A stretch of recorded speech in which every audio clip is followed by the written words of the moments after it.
যে পরিমাণ যুবক দেখতে পাচ্ছি আজকের এই মাহফিলে, কালকে যখন এটা ইউটিউবে ফেসবুকে যাবে, আমি চাই আজকের কুষ্টিয়ার সোনাইডাঙ্গার মাহফিলটা পুরো বাংলাদেশে একটা ঐতিহাসিক মাহফিল হয়ে থেকে যাবে, ঠিক কিনা বলে? একটা ঐতিহাসিক মাহফিল করতে হলে দুইটা বিষয় important. Look at my two fingers, দুইটা আঙ্গুল দেখবেন, দুইটা বিষয় ইম্পর্টেন্ট। এক, অডিয়েন্স যখন উত্তর দিবে কথা হবে সিংহের মতো গর্জন দিয়ে, আসতে নয়, নাম্বার ওয়ান।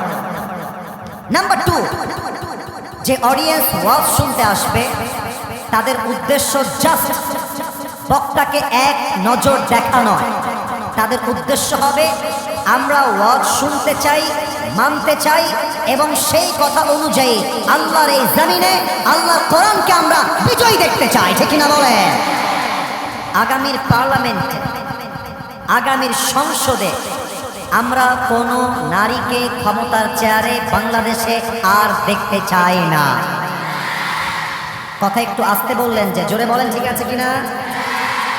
দুই নাম্বার, আমরা আগামীর বাংলাদেশের জন্য এমন একজন প্রাইম মিনিস্টারকে চাই, আমার দেশের প্রধানমন্ত্রী চাইলে জাতীয় সংসদে দাঁড়িয়ে দেশের পক্ষে যেমন বক্তব্য দিবে, আমার দেশের প্রধানমন্ত্রী চাইলে ঢাকার জাতীয় মসজিদ বাইতুল মুকাররমে দাঁড়িয়ে জুমার খুতবা দেওয়ার যোগ্যতাও রাখবে, ঠিক না বলো? তিন নাম্বার দাবি, এই দাবি শোনার সাথে সাথে আপনার কলিজায় হয়তোবা আগুন লাগবে যদি আপনি একজন সাচ্চা মুসলমান হন। আমরা আগামীর পার্লামেন্টটা কোরআনের পার্লামেন্ট চাই, চাই চাই চাই চাই। চাওয়ার আওয়াজটা মাঝ থেকে আসছে, ডান থেকে আসে নাই, বাম থেকে আসে নাই। কোরআনের পার্লামেন্ট হবে, কোরআন দিয়ে দেশ চলবে। আমরা কি চাই নাকি চাই না? আচ্ছা, কোরআনের পার্লামেন্ট চললে কি হবে? কয়েকটা লাভ বলে দেয়। এক নাম্বার, কোরআনের পার্লামেন্ট চললে কে এমপির ছেলে, কে রিকশাওয়ালার ছেলে দেখার টাইম নাই। রিকশাওয়ালার ছেলের যে বিচার হবে, এমপির ছেলের সেই বিচার হবে। কোরআনের পার্লামেন্ট মানে স্বজন প্রীতি নয়, ক্ষমতা নয়, যার যে বিচার, এই বিচার করার নামই হচ্ছে ইসলাম, ঠিক কিনা বলে? দুই নাম্বার কথা, যদি কোরআনের পার্লামেন্ট হয়, যুবকরা বুকটাকে অ্যাক্টিভ করো, কানটাকে অ্যাক্টিভ করো, মনটাকে মাহফিলে বসাও। যদি কোরআনের পার্লামেন্ট হয়, রাত ৩টার সময় একটা যুবতী মেয়ে রাস্তা দিয়ে হাঁটবে, একটা যুবকের বুকের পাটা হবে না। ওই মেয়েকে দেখার পরে বিরক্ত করবা, ইফতিজিং করবা। কথা ভুল বললাম না ঠিক বললাম? বলেন।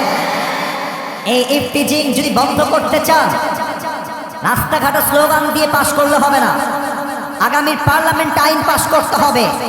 ইফতিজিং যুবক ভাইরা করে, এটা যুবকদের দোষ নয়, এর ৮০% দোষ হচ্ছে একজন মেয়ের, যে রাস্তাঘাটে জিন্সের প্যান্ট আর টি শার্ট পরে ঘুরে বেড়ায়। আচ্ছা, একটা এক্সাম্পল দেখেন তো, উদাহরণ দিচ্ছি। এখানে একটা প্লেট রাখলাম, মাছে ভরা প্লেট, প্লেটটা আমি ঢাকলাম না, আর ওই পাশে কয়েকটা বিড়াল বসে আছে মাছ খাওয়ার জন্য। কুষ্টিয়ার সমস্ত চেয়ারম্যান, এমপিরা মিলে বিড়ালকে নসিহত করছে, বিড়াল বাবু, মাছটা খোলা আছে, খেতে যেও না।